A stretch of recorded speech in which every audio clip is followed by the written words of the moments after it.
What's up, fam? It's your homeboy Big Matt from ENC, here to drop another line about a prison story, and this one's coming from Tabor Correctional, and it's a respect story. It's about having some respect on the yard.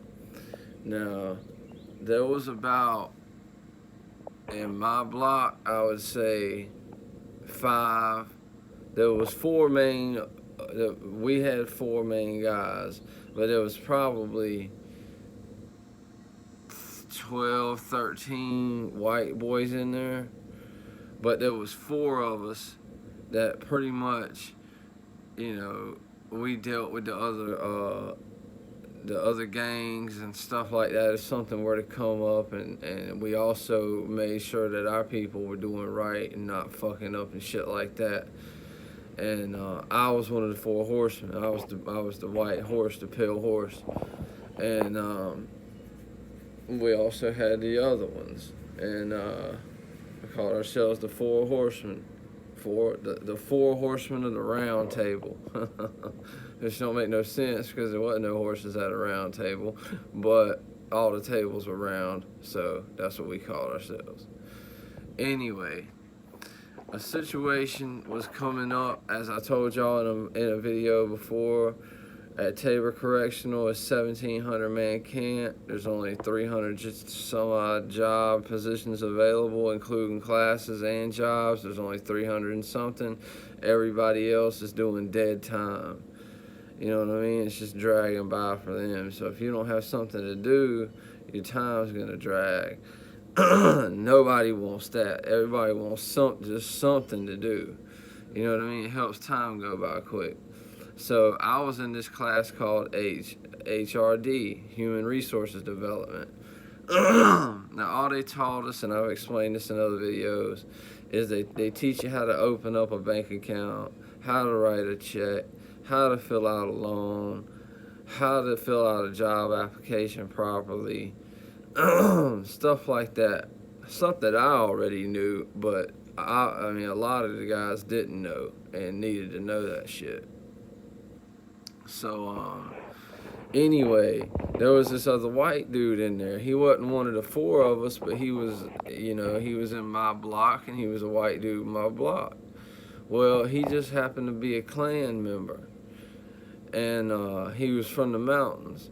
Now, Tabor City is the closest well, I wouldn't say the closest to the coast, but it's the closest to the port city here where I'm from, Brownclose Camp, other than Burgall, right up the road. This is a new big camp in Columbus County. It was built in 2008. Tabor Correctional was. They've built the big prison. They've since bought the property across the street, and now they hold minimum security inmates over there, across the street behind another fence and everything. But back whenever I was there, they were actually working on building that building. Like it was in the cinder block working phase for most of the time I was there. And so I got to watch the building come out the ground. I could see it from my cell window. I could see the construction. So anyway, this dude D-Berry, and I don't like to drop names, but he did some dumb shit. He's old redneck boy from the mountains, which ain't nothing wrong with that, And he would go to HRD class. Now, mind you, in HRD class, there's people from other pods in there. There's people in other custody levels. At this time, I was in medium custody. There's guys in there from close custody, and we're all meshed together in this one class. And D-Berry just didn't care. You know what I'm saying? He was raised to the point to where, like, his people never taught him what couth meant. You know what I'm saying? Like, it's alright if you want to be a racist and you white, be a racist. If you want to be a racist and you black, be a racist. But be a racist to yourself. You know what I'm saying? You don't have to go around spreading that shit, cause all it's doing is causing all that does is cause a problem. You know what I'm saying? So we're in there, and there's probably 5 white guys, and out of 30, you know what I'm saying? The rest of the class, maybe there was 3 Latinos in there. The rest were all black. And this dude sits in the back row, and he's just bombing, bombing. And every time he does it, I look over at my homeboy, who's also one of the horsemen. I look over at him, and I look over at him, and then he looks over at the blood, the head blood that's in there, and he keeps looking over at us, and we're like, oh God, man, we fixing to have to all get rolled up in here because behind D Berry's mouth, because I ain't gonna let him just take off on the dude. They ain't nobody gonna just jump off on him. You know what I'm saying? So I can't let that happen. But I also got to check the move because he's in the wrong. So at the bathroom break, the blood dude called what's his name over, the other head guy, one of the other head whites, called him over, and in the bath stall, or not in the stall, but like towards his end of the bathroom, because there are no stalls there, not at that place, there weren't, and called him down that to that side of the bathroom to have a little powwow. So I walk over there with him, and because there was a group of them over there.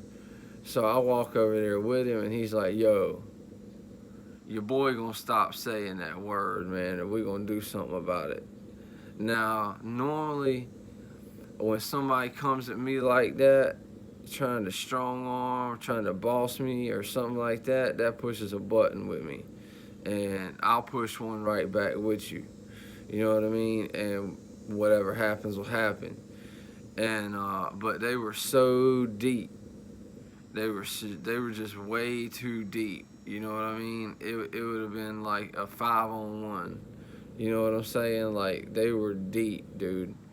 And so we were like, all right, man, just don't worry about it, bro. We'll take care of it. We'll make sure he ain't disrespecting no more, and blah blah blah blah blah blah blah. So we get back to the classroom before we could get a talk with D-Berry, and here he goes again, dropping M-bombs. And the dude's looking over at us like, hey, I thought you was going to talk to the dude, you know what I'm saying? Like, hey, well, what happened?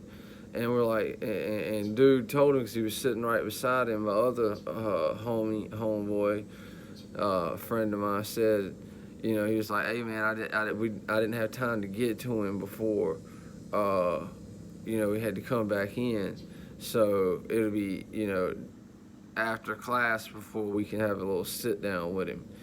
And so he kind of understood that. He told the guys, and they were good spirited about it. They would take it as a joke when he would say it. After that, after they knew that we were going to stop him from saying it, they would just joke about it. You know what I mean? They turned it into a joke, it was kind of funny, which I wish a lot of people out here could not take things so seriously sometimes. You know what I'm saying? And like, there is a way to make light of a subject, even how horrible the subject is. You can make light of it and not be offensive. You know what I'm saying? And that's what these guys did. They just had fun with him. You know, like he'd drop an M-bomb, and then the teacher would ask one of the black dudes if you know, just off the top of my head, something about, you know, well, where do you write the $sign at on a check? And he was like, on the back of it. And she'd be like, you know better than that. And he's like, yeah, but I'm a M-bomb, so I don't know nothing. I don't know nothing no better than that. I mean, they was just flipping it around, playing him like he was stupid, you know what I mean? Because it was stupid for him to be doing that. So when we got back to the block, he was the guy that was holding the tattoo gun. He had the hiding spot for the tattoo gun for us. So he was holding the tattoo gun at the time. Well, every day there was 2 cell searches and they'd come up random. Now there's a way around the random drug, not drug test, but a random cell search. When you're not in the cell and they're doing their rounds and they're looking into cells and stuff like that, if you wake up in the morning and clean your cell and everything looks organized and you've made your bed up good and all of that, you got a much higher chance of them not going in that cell that day rather than somebody that just climbed out the bed, threw the covers over, and got soap all over the sink and just, water on the floor, and it just looks nasty in there. That's the one they're gonna shake down, right? Well, I don't know how they got D-Berry, maybe, and sometimes they just get you, but they got D-Berry, and this how dumb this fool is. Now the KKK is a registered terrorist organization. So this dude took a piece of paper, drew a Klan cross with the red teardrop inside of it, and the little lockers that hang on the wall, that's where our lockers were. They hung on the walls. My locker was on this wall, my bunky's locker was on the other wall. This dude had a Klan thing, and he had it taped to the back of his locker. So when they came and searched his locker and they opened his locker up and they took all his stuff out, all you saw was that. I mean, it was huge in there. It took up the whole back of the locker. And I was like, oh my God, bro, what are you doing? And of course it had to be, it was two black officers that were searching his cell, so they tore his junk up, and they did, and they ended up finding the tattoo gun too. And see, he could have avoided all of that drama just because of his mouth, really, and his stupidity. But sorry about that, y'all. The car just cranked up, man. My people's just leaving. I'm sitting in the garage, man. So it'll go away in just a second.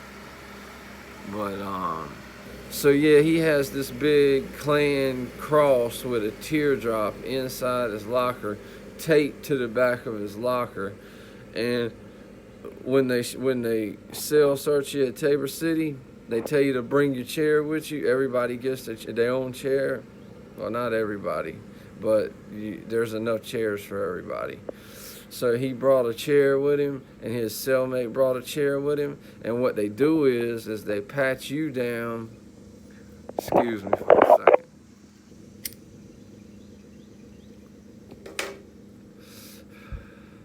They pat you down, make sure you ain't got nothing in your pockets, and then they handcuff you with your hands behind your back and tell you to sit in that chair right there, which is right in front of your locker, so you can watch them search, so you can't say they planted nothing on you.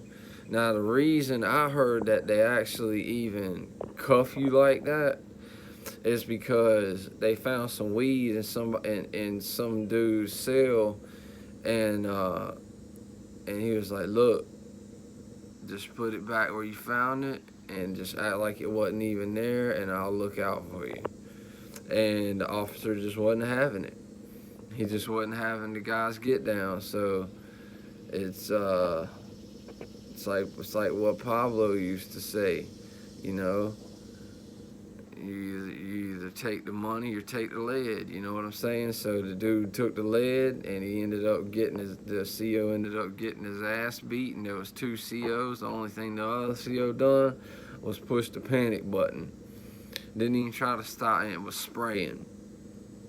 And so from then on, we started getting handcuffed whenever we got searched. So that's how that came along. But anyway, D-Berry was the type walking around the block. Now there's, 80 men in this block, 40, 50, 40 of them are black. You know what I'm saying? So it's like, and you running around just in-bomb this, in-bomb that, not even trying to keep your word down, just dropping it like it ain't nothing but, you know, like it's on Wheel of Fortune or something. And so me and dude that was in the class, we pulled him to the side. We pulled up a table and was like, look, you're going to have to stop saying that word in this block and in that classroom. Because if you don't, they're going to want to jump on you. And you know we can't allow that to happen. So if you blatantly make us have to jump on them, get jumped with you, your ass is going to get got. We're going to get your ass for that. Because if I got to stick up for your ass, then you got to stick up for your ass too. If I got to do the right thing to keep my brothers off, you know, out of trouble, to keep them from having to jump on other people for me, if that's what I got to do, then that's what you got to do too. So I don't want to hear another N-bomb come out your mouth. If you want to say it, you say it in your cell. Say it in a low key or whatever. I know you got your beliefs or whatever. They're not like my beliefs, so what? But, you know, you don't have to verbally, outwardly express those views like that when they're, you know, hurtful and harmful to other people. You know what I'm saying? Especially other people with numbers. That's just stupid. You know, we should have just smacked him anyway, but we didn't. We let him go with a good stern talking to, and it worked. He didn't do it no more. You know, he didn't do it no more. So, I guess for the story today, man, is that, you know, there's a time, there's a place for everything, man. And then there's a time and there's a place for nothing, you know. And, I just wanted to let you know, tell y'all that little story, man, of something that happened at me. It happened to me with some other people at Tabor City when I was there, and I wanted to just share that with you, man. It feels good to share these stories. It's almost like, you know, when people get up in those AA and NA meetings and they share their stories and stuff like that, it feels good to get them off your chest, man. Because believe it or not, man, I got a little PTSD from prison. And from being in not just prison, but from the system itself. Like, I can't walk into a courtroom. Like, I can't, unless I have to be there, you know, for court. I can't walk in there and just sit with somebody else, you know what I'm saying? Like, I just can't do it. I can't. I don't like being, like, if a cop is in a store, I'll sit out in the parking lot and wait for that cop to leave the store before I go in. Not that I'm doing anything wrong. It's just, I don't know, man. That's just how I am, dude. And it's got me to the point of, like, hypervigilance, where I notice a lot more things than I used to notice. Like, in my bedroom window, the blinds are never all the way shut. I leave them cracked a little bit, just so I can see cars go by, if anybody's stopping in front of my house, or if anybody's pulling into the driveway. And if they are, I'm the first one out here. And just little things like that, man. And it's stories like these that, and there's plenty of them. Not exactly like that, but, you know, there's plenty of stories of prison that have turned me into that. So I wanted to share that with y'all, man. I hope you liked it. If you did, give it a thumbs up. Go and hit that subscribe button. I need some subscribers, man, because if I don't start getting some, I'm just going to stop making... I ain't never going to stop making the videos. I don't care if people want to watch them or not. You know what I'm saying? They help me. So and maybe only 10 people out there might watch my video, but maybe only one of them it might get through to. something might get through to them that might help them. And if that's the case, that's enough for me to keep going. So, but anyway, man, this is Big Matt from North Carolina, and then I'm signing off, man. Salute.